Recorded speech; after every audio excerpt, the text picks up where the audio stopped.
Hello students, welcome to my channel. This is Roshan Sharma X. चलिए my dear students, Hindi first language students के लिए model paper second important upload कर रहा हूँ। ये अच्छी तरह पढ़कर जाइए, एक आइडिया भी आपको हो जाएगा फर्स्ट लैंग्वेज। देखिए यहाँ पर एक पैराग्राफ आपको दे रखा है। यहाँ पर निम्नलिखित पदांश पढ़िए, पूछे गए प्रश्नों के उत्तर एक या दो वाक्य में ये पढ़ना है आपको।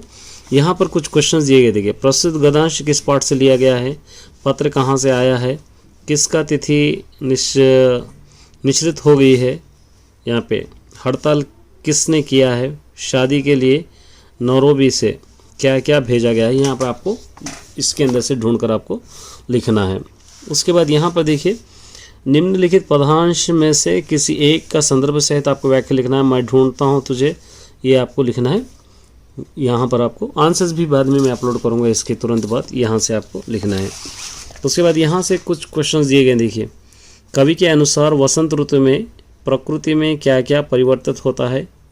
फर्स्ट है, बच्चों को खेलने की मूलभूत सुविधाएं देना क्यों आवश्यक है। राम लक्ष्मण परशुराम संवाद पाठ से हमें क्या सीख मिलती है। मनु भंडारी का जीवन परिचय अपने शब्दों में लिखिए। भारतवर्ष को सुखों का सागर क्यों कहा गया है। कन्यादान कविता में माँ अपनी बेटी को लेकर क्यों चिंतित है, ये आपको पढ़ना है। और लॉन्ग में देखिए, दिव्यांग या विशेष आवश्यकता वाले बालकों को कैसे चुनौतियों का सामना करना पड़ता है। एक, मंगल लोक नाम की सार्थकता स्पष्ट कीजिए। हालदार साहब की चरित्र विशेषताओं का वर्णन अपने शब्दों में कीजिए।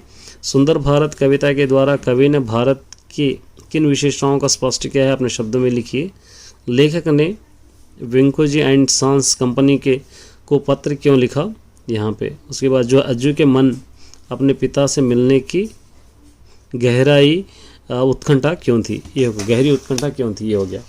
उसके बाद यहाँ पे देखिए, निम्नलिखित किसी एक को कहना, विद्यार्थी और अनुशासन पर एक निबंध लिखना है। निबंध आपको लिखना है। या विद्यालय में रक्तदान शिविर का आयोजन करना है। अध्यापक को अनुमति के लिए पत्र लिखना है, आपको लेटर लिखना है यहाँ पर अपने प्रिंसिपल या हेडमास्टर को यहाँ पर आपको परमिशन के लिए। शिक्षा के प्रसार के लिए सूक्तियों की रचना क्यों है, कीजिए। ये हो गया यहाँ पर से। अब उसके बाद यहाँ पर देखिए, इसके आंसर्स है ये, यहाँ पर फर्स्ट वाले पैराग्राफ के आंसर्स। उसके बाद यहाँ पर ये जो थे, मैं अभी जो पोएम पढ़ा था उसका यहाँ पर आपको मिल जाएगा। ये यहाँ से ये पूरा जो अभी मैंने पढ़ा था उस पोएम का। और यहाँ पर देखिए, यहाँ से कवि के अनुसार, यहाँ से ये अभी जो क्वेश्चंस में पढ़ा था उसके आंसर्स यहाँ पर से यहाँ पर ये से पढ़ सकते हैं, या आप अपने आंसर्स भी पढ़ सकते हो, ऐसी कोई बात नहीं। इसके अंदर से पढ़िए, आप लिखे सो आंसर्स भी पढ़ सकते हैं यहाँ से। ये भारतवर्ष के सुखों का सागर क्यों कहा जाता है, ये मैंने अभी पढ़कर आपको सुनाया है। ये लॉन्ग आंसर्स है। देखिए, ये लॉन्ग आंसर्स है, ये भी लॉन्ग आंसर है। ये भी एक लॉन्ग आंसर है। एक एक लिखना है आपको, यहाँ पे चॉइस है आपको लॉन्ग आंसर्स में। ये भी एक लॉन्ग आंसर है, यहाँ से भी एक लॉन्ग आंसर, ये भी एक लॉन्ग आंसर है आपको यहाँ तक। अब देखिए, यहाँ पर आपको विद्यार्थी अनुशासन पर एक निबंध आपको लिखना है। यहाँ पर एक निबंध है और एक लेटर है, ये रक्तदान शिविर के लिए, यहाँ पर लेटर है।